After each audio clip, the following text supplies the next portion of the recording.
Good morning and welcome to Corona Chronicles. Yesterday we got up to verse 20 of chapter 18 and we were describing that scene like a funeral where there were three eulogies for Babylon. There was the voice of the kings, the voice of the merchants, and then the command to God's people to rejoice, which is a weird thing to have at a funeral, but it's what we found. And we're moving on to verse 21 now, and again we're continuing with this inescapable theme. That Babylon and this world is coming down. So this is verse 21. Then a mighty angel picked up a boulder the size of a large millstone and threw it into the sea, and said, "With such violence the great city of Babylon will be thrown down, never to be found again. The music of harpists and musicians, pipers and trumpeters will never be heard in you again. No worker of any trade will ever be found in you again.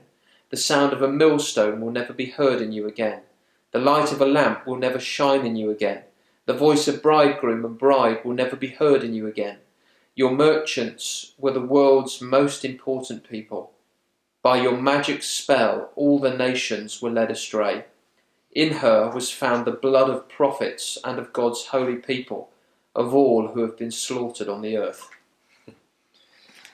I mean, it's quite final, that, isn't it? This is the. I mean, it's titled in the Bible. Well, not the Bible, but the title here is the finality of Babylon's doom. And we've seen the funeral speakers, and then this is it, really, isn't it? There's no coming back from this. Being tied, having a large millstone thrown into the ocean. There's only one place it's going, and that's right down to the bottom, and it's not coming back up again.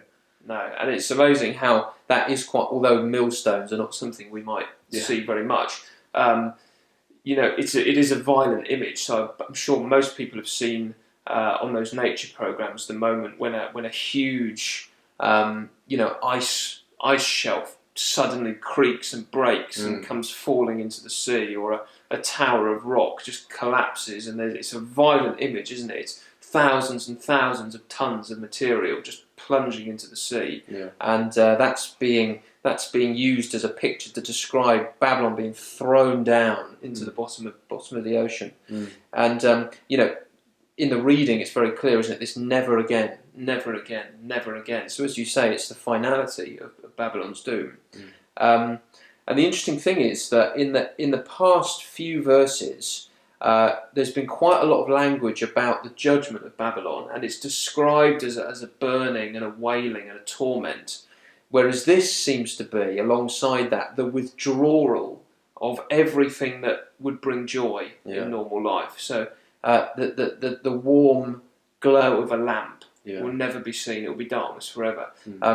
You've been to weddings, and just the joy of celebration and laughter and conversation and chat and dancing and the sound of feet dancing and the sound of mouths eating the food, all of those noises of joy are going to be withdrawn, and it's just going to be a quiet, rattly old place. All the good is gone from Babylon. And it's really sad because this is a picture of our world, which, if you look at it from the outside, if you look at London, you will see music, you will see great trade, you will see fruitful sort of supermarkets with food, and you'll see light, and you will hear the sound of dancing and things. So on the outside there is this sort of it looks all right, doesn't it? They look like they're good people, hardworking, honest. But then in verse 21, we the curtain is pulled back, and we see actually what was going on. In her was found the blood of prophets and of God's holy people. So there is a love for good things, but without a love for the God who gives good things. There's a real so it's kind of a fake veneer of goodness. And that is one very important way of thinking about sin, isn't it? And it says there in verse 23, "By your magic spell, all the nations were led astray." And what is the magic spell? Well, as you say, it's this idea that we can enjoy the good without the God, isn't it? That we would take all of these blessings of light and music and trade and from God's hand, and turn our backs on the one who gives them. Not even consciously. Not even saying, "I'll take the gift, but I don't want you." Just a complete ignorance of God, not even mentioning him, And it's it's been interesting thinking about this lockdown and some of the big voices that we hear all the time from the government and scientists, and there really is no mention of God at all, is there? Not even in a passing way.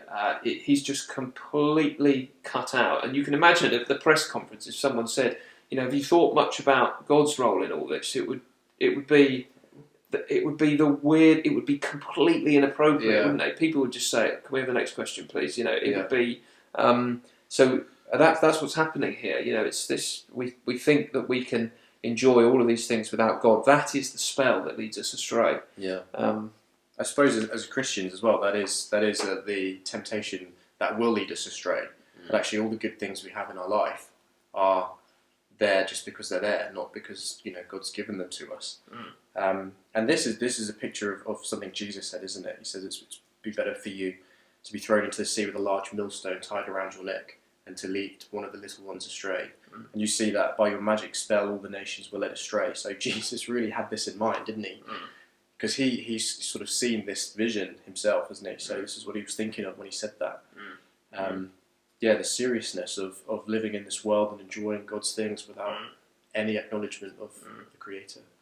Yeah, and I think as well that the last bit, verse 24, that the prophets of God's holy people, their blood has been shed, and it reminds me of Abel, right at the beginning of the Bible, where you've got the first murder, and the blood of Abel, the righteous servant, is crying out to God from the earth, and that is still the case, isn't it? That in all the luxury and all the the living standards that we have, it looks nice, doesn't it? But there is the blood of God's people in the soil of this earth, and it's crying out for justice. And one day God is going to come and bring justice, both in active punishment and in the withdrawal of all the good that He had given for a time. And so that this as usual, these are challenging messages, and again, judgment is coming, and all the good things we enjoy, if we enjoy them in this godless manner, are going to come back upon us in judgment. And now is the time, at the end of this funeral scene, to come on and to trust in Christ and to have a certain future with Him.